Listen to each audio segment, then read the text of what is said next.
तो चले आज थायराइड की बात करते हैं। हाइपरथायराइडिज्म और हाइपोथायराइडिज्म, इसमें हाइपर का मतलब है कि ज़्यादा थायराइड हार्मोन्स का होना, जिसमें T4 और T3 हार्मोन शामिल है, और हाइपोथायराइड का मतलब है कम थायराइड हार्मोन्स का होना।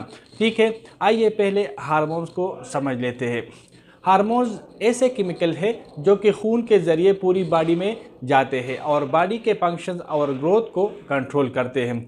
T4 और T3 हार्मोन्स बॉडी की ग्रोथ, बॉडी की temperature, heart rate, blood pressure और मेटाबॉलिज्म को कंट्रोल करते हैं। हाइपोथायराइडिज्म में बॉडी का इम्यून सिस्टम यानी कुव्वती मुदाफ़ियती निज़ाम थायराइड सेल्स पर अटैक करता है, जिससे एक बीमारी जन्म लेते हैं जिसको हाशिमोटोस थायराइडाइटिस कहते हैं। इसमें इम्यून सिस्टम थायराइड सेल में मौजूद प्रोटीन को गलती से फॉरेन बॉडी, कोई वायरस या बैक्टीरिया समझकर इन पे अटैक करता है, जिससे सेल्स रप्चर हो जाते हैं, फट जाते हैं और थायराइड सेल अपने साख्त खो देते हैं। इनका फंक्शन रुक जाता है, T4 और T3 हार्मोन नहीं बन पाते, इन थायराइड हार्मोन की कमी हो जाती है और इस कंडीशन को हाइपोथायराइडिज्म कहते हैं। दूसरी तरफ हाइपरथायराइडिज्म या ग्रेव्स डिजीज़ है जो हाइपोथायराइडिज्म का उलट होता है। इम्यून सिस्टम ऐसी एंटीबॉडीज़ बनाने लगता है जो थायराइड सेल्स के फंक्शन को तेज़ कर देती है। थायराइड सेल्स की रिसेप्टर साइट्स पे जहाँ TSH हार्मोन्स को अटैच होना था, वहाँ ये जाके एंटीबॉडीज़ अटैच हो जाती है और इसकी वजह से ज़्यादा T4 और T3 हार्मोन बनने लगते हैं। T4 और T3 हार्मोन्स बॉडी के मेटाबॉलिज्म को कंट्रोल करते हैं। आइए यहाँ मेटाबॉलिज्म को थोड़ा समझ लेते हैं। मेटाबॉलिज्म एक ऐसा अमल है जिसमें बॉडी खाने जाने वाले खुराक में मौजूद विटामिन, मिनरल, फैट्स और प्रोटीन को ऑक्सीजन से मिला के एनर्जी बना देती है। बॉडी नॉर्मल फंक्शन कर पाती है। वेट गेन और वेट लॉस, मुसलसल ग्रोथ, गुर्दों का नॉर्मल फंक्शन और इसके अलावा ब्रीदिंग यानी सांस लेने का अमल, ब्रेन फंक्शन, हार्ट रेट, ये सब मेटाबॉलिज्म कंट्रोल करता है। हाइपोथायराइडिज्म में T4 और T3 की कमी की वजह से मेटाबॉलिज्म स्लो हो जाता है। मेटाबॉलिज्म स्लो होने से वज़न बढ़ जाता है, स्किन ड्राई हो जाती है, खाने में मौजूद प्रोटीन सही से जज़ब नहीं हो पाती, जिसकी वजह से बाल पतले हो जाते हैं, बालों की जड़ें खुश्क हो जाने से बाल झड़ने लगते हैं, एंजाइटी बढ़ती है, सर्दी लगती है, स्पेशली पाँव ठंडे रहते हैं, चाहे जितना भी सो ले हर वक्त थकावट का शिकार रहते हैं। T3 और T4 हार्मोन के साथ जुड़ा ये नंबर 3 और 4 इसमें आयोडीन की मालिक्यूल की तादाद को जाहिर करता है।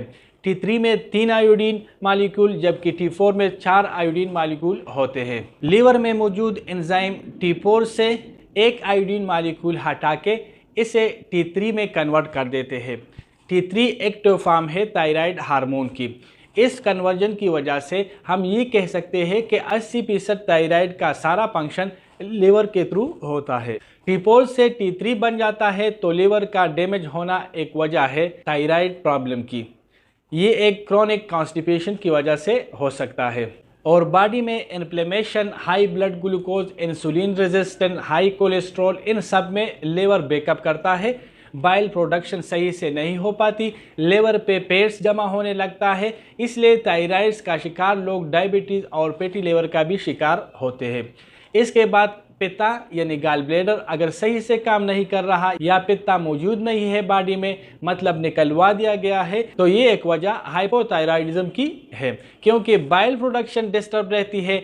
T4 से T3 बन ही नहीं पा रहा, TSH लेवल डाउन है। तो इसके बाद आ जाती है बॉडी में आयोडीन की कमी। मेटाबॉलिज्म सही नहीं होने से बॉडी में आयोडीन सही से जज़ब नहीं हो पाती या बॉडी आयोडीन एलर्जिक है, क्योंकि T4 से T3 में कन्वर्जन के लिए आयोडीन की ज़रूरत होती है। बॉडी में अगर आयोडीन की कमी है तो इसमें आप जितना ही T4 या थायराक्सिम लेंगे ये एक हद तक काम करेगा। इवेंचुअली ये आपका लीवर, गाल ब्लैडर और बाइल प्रोडक्शन का नॉर्मल होना ज़रूरी है। इसके बाद हाई एस्ट्रोजन लेवल, स्पेशली बच्चा पैदा होने के बाद बढ़ा हुआ एस्ट्रोजन TSH रिसेप्टर साइट को ब्लॉक कर देता है, एस्ट्रोजन बाइल प्रोडक्शन को ब्लॉक कर देता है, T4 और T3 की कन्वर्जन को एंडर करता है, प्री TSH बढ़ जाता है और ये वजह बन जाता है हाइपोथायराइडिज्म की। तो कोई प्राइमरी वजह नहीं है, बहुत सी सेकेंडरी वजूहात भी इसके हो सकते हैं।